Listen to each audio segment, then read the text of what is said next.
So update po tayo mga boss dito sa ginagawa natin na warehouse Pakyawan po mga boss. Yung dating vlog ko mga boss dito rin. Nandun lang po kami sa ibaba. Ngayon po nandito na tayo sa taas mga boss. Itong kinatutungtungan ko mga boss ay nasa ano na 7 meters na mga boss. 7 meters na tayo mga boss.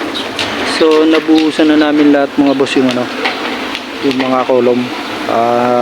Bali pang 5 biling namin yon. Ngayon mga boss, yung pang 6 na biling natin, yun po yung top beam na po tayo mga boss. Okay, so ngayon po mga boss, update ko po kayo dito sa Pakyawan natin, warehouse po mga boss. So yung kasama natin dalawa si John Clarence saka si Jan. Yan po, naghahauling sila ng semento. So ako naman po ang inyong lingkod mga boss, nandito na sa ito. Gumagawa na po tayo ng yung tawagin na roof beam. Dito po ipapatong yung mga trusses, pinakang naglalagyan ng mga parlina, bubong, ganyan, trusses po. Ito po yung roof beam. So yung beam natin dyan mo ay 3 klase mga boss. Yung nandun sa gawing ibaba na yan, yun ang tinatawag na tie beam. Tapos yung beam sa gitna, parang stiffener beam yun. Yung sa roof beam, yung sa kaitaasan. So 3 klase yung beam natin mga boss. Ganito, ito po yung mga stirrup natin dito sa roof beam. Number 16 po yung yung steel bar natin, bakal, saka 9mm yung mga stirrup. Yung laki nya 30 by 20. So ganun po mga boss. Ngayon po, dalawa po kami rito gagawa sa itaas na to, sa roof beam. Si paring Joel po mga boss. Ngayon, nandun po siya, kumukuha pa siya ng gamit namin. Mga boss yun. So dati kong binlog dito mga boss yung mga kolom. So lahat ng kolom po yan mga boss, tapos na. Natapos na namin. Bali pang na ngayon, pang 6 na biling na to. Ang araw po ngayon mga boss ay Miyerkules. So hanggang Sabado sana matapos namin to. Okay. So yan po mga boss, nasa taas na tayo. Yan po yung ginawa natin sa Pakyawan dito sa warehouse. Ngayon po mga boss, 6 na biling na tayo dito. Yan, unang biling dito sa 10 layers. Pangalawa doon sa ilalim ng beam. Pangatlong biling mga boss yung column, tapos mga beam, pangatlo. Pang-apat mga boss doon sa sa CH billing hanggang 10 layer. Pang-apat na biling po yon, kasama po yung mga column pag ganun. Pang-5 po doon sa may decorated blocks na yon. Yon, pag ganun. So ngayon po, ang pang-6 po doon sa top beam, yon, yung may mga bakal na yon. Ngayon po ay araw ng Miyerkules, sa Sabado po yung billing pag ganun. Yun, hanggang doon po sa 9 span. So mga boss, dati ang ginagawa namin 7 span lang. Ngayon nagsialisan yung mga gumagawa doon, nadagdagan yung aming trabaho. Okay. So gagawa na tayo mga boss.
So mga boss, ito na nga po yung roof beam natin ha. Yung forma natin ay 25 yung buhos natin mga boss dito sa roof beam, 25 yung lapad. Tapos may nosing siya na ano, yan. May nosing siya rito mga boss. 13 cm yung nosing niya. Tapos dito sa gawing likod mga boss ay plain lang, wala siyang nosing sa likod. Dito sa loob may nosing na ano, na 13 cm. So yan, kung makikita nyo mga boss yung ano na yan, yung beam column, may nakaganon na column nakalabas o papasok ng ano warehouse. Yan po yung pagpapatungan natin ng ano, pagpapatungan natin ng I-beam, pinakang trusses nya. Yan siya nakaganon. So yan po yung corbel na tinatawag mga boss. Hindi pa po nakakaalam ng ganito. So yan po yung makikita nyo sa video kong ito. Yan po yung corbel. May buhos po yan, meron din po siyang bakal na 16mm, may stirrup din po siya para matibay siya, matibay. So ganun po yan mga boss. So, yan, corbel. Ang kulang na lang dito mga boss ay ano, buhos na lang, concreting na lang siya, concreting. So ito nga palang pakyaw natin dito mga boss ay ano, 9 span. Dati po nang vlog ako rito, ang pakyaw namin dito ay 5 span lang. Ngayon nadagdagan kasi mga boss yung ano, yung mga nag-a-apply dito para mamakyaw, hindi nila nakakayanan, sumusuko sila, hindi sila maka-accomplishment mga boss. Kasi ang tip ko lang po sa inyo, sa mga baguhan lamang pong namamakyaw or may grupo ka, bago ka makipagkasundo sa foreman o kaya sa may-ari or engineer, kung mamamakyaw po mga boss, mag site visit ka muna. Saka ano, tingnan mo yung scope of works, saka yung presyo, yung itemize nya, bago mo siya dadalhan ng mga tao. So ganun po kalimitan ng mga boss dito, kaya umaalis sila. Ayan, katulad nun, yun yung wall na yun, marami nang namakyaw dyan, hindi matapos-tapos, aalis, may papalit, aalis. Kasi nga mga boss, nagdadala sila ng grupo, yung area nila kakunti lang makukuha nilang area kasi maliit lang oh.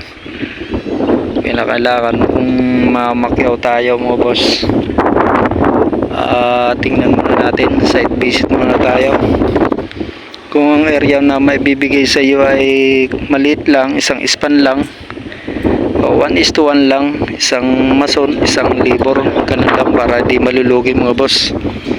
Kami dito mga boss, 4 kami dito ang naibigay na area sa amin. Unang-una 5. So ngayon umalis yung nandun sa dulo, nadagdagan ng 2, kaya naging 7. So ngayon nandito na tayo sa rooftop, pinakang top beam. Umalis na naman yung namamakyaw doon, kaya anong nangyari, nadagdagan na naman yung 7, naging 9 na siya. So yun po mga boss, ganun lang. Tip ko lang po yan mga boss sa mga mamamakyaw na katulad natin. Kung wala kang idea sa pagdala ng mga tao or papakyawin mo, mag site visit ka muna, kausapin mo ng maayos yung tao na makakausap mo sa pamamakyaw para hindi malulugi. Ang haba nitong bawat span mga boss ay ano, 6 meters dito po sa side, dun sa harap ano lang siya, 550 or 580 yung iba yung span, pero yung height niya galing sa kailaliman sa tie beam mga boss ay ano, 9 meters hanggang dito sa ano, pinakang ano niya, corbel. may corbel, tapos may additional pa siya na 40. Ayan. So ganyan po mga boss. 6 meters yung bawat span nya. Yan. As yung bintana niya mga boss, ang nilalagay dito mga boss na bintana ay lower block. Yan. Lower block mga boss. So ito naman po mga boss, itong pamorma natin dito mga boss ay makapal na plywood, galing po sa China. Ano siya, yung pagka may varnish, ito may varnish, tapos makapal siya 3/4, kaya medyo magandang gamitin siya. Hindi ka na maglalagay ng mga pampatigas na mga tubo or kahoy. Papakuan mo lang, pako dito, pako to sa ilalim, pako dito sa siding, pako, tapos lalagyan lang ng clamp. Ganun lang po mga boss, kunting tali lang, hindi na siya lulubo yung mga forma kasi makapal siya. Yan po yung pamorma natin dito, yung ang pangalan nitong kahoy nito, yung palo China, ganun na ginawang plywood. So dun sa kabila na yan mga boss, kung matatanaw ninyo, natapos na siya. Nauna kasi sila sa amin nung dumating kami rito. Meron na nag-aasintada ron, nandun na sila sa gawing itaas. Kami kakarating lang. Ito yung naibigay sa amin dun side na to. So ang billing natin dito mga boss, pang-anim na to. Pamula dun dumating kami dun sa ilalim ay 10 layers and 10 layers. Pang-anim na billing na po mga yun mga boss. So ngayon linggo, nag-vlog po ako ngayon kasi nung kahapon Sabado mga boss, hindi ako makapag-vlog kasi busy kami magtrabaho at si Foreman ay nagmamadali, ayaw niya nang naabala. So ngayon po linggo, bumalik ako rito para i-vlog ko po to, ipapakita ko sa video ito mga boss. So yan na lang po, 4 na span na lang yung ginagawa namin ngayong linggo, matatapos namin to. 4 kaming gagawa dyan, kakasya naman sa sahod namin yan. Yung accomplishment dyan kasya sa 4 na tao, sapat sa araw namin mga boss. Makakabawi kami dito pagka nagplastering na kami. Ayan, ganun po pag namamakyaw, ang bawi mo sa bandang huli. Kaya pag sa pakyawan tayo, magkaka-increase tayo ng sweldo. Ayan, magkakaroon ng dagdag sweldo tayo pagka mabilis, masipag, o kikita tayo. Ano po mga boss, sa lang, ingat lang, lalo kung dito po mga boss sa gawing itaas ang trabaho, doble ingat naman po ginagawa natin mga boss. Okay, hanggang dito na lang po muna to mga boss ang video kong ito sa nalalaman ko dito sa pagko-construction sa warehouse. Ngayon po mga boss, dati ang mga vlog ko mga boss nasa bakod, pakyaw ko rin yun. Pag natapos, hanap na naman ng iba. So pagka katulad dito mga boss, mukhang matatagalan ako rito, marami pang ibibigay sa aming warehouse dito, maraming trabaho, at kailangan ko po naman talaga yung trabaho kasi kailangan ng pamilya natin mga boss. Sa isang taon mga boss, 2 na ang magka-college natin, kaya so i-double natin yung sipag at ingat mga boss. Okay, sana po mga boss makatulong ako sa video kong ito, kahit na sa ganitong video sa construction mga boss. Okay, pag mainit ang panahon, kailangan lang nakatabon ka ng ulo mo, tabunan mo na yung ulo mo ng kahit gabi, tapos marami tayong baon na tubig. Yun lang po mga boss. Okay, mga boss, shoutout pala kay Jomar Miranda ng Northville po mga boss, bagong kaibigan natin dyan sa YouTube channel natin, Jay. Sa lagi pong nanonood or sumusuporta sa mga video natin po mga boss, kay Maribel Channel, yung singer mga boss, shoutout po sa iyo mga boss. Yan po kay Agi TV, shoutout po. Kamasil TV, yan po sa Romblon, shoutout po sa inyo mga boss. Yan po sa Mindoro, sa Pinanggalingan po mga boss, sa dyan po ako pinanganak, sa proper Bansod, shoutout po sa inyo mga boss.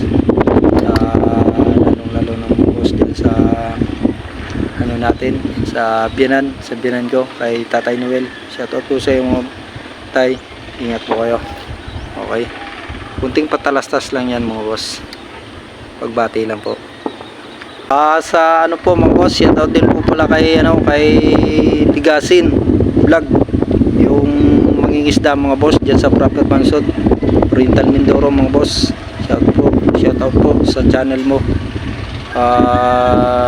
Dati po sumasama din ako diyan sa mangingisda sa Bacolod.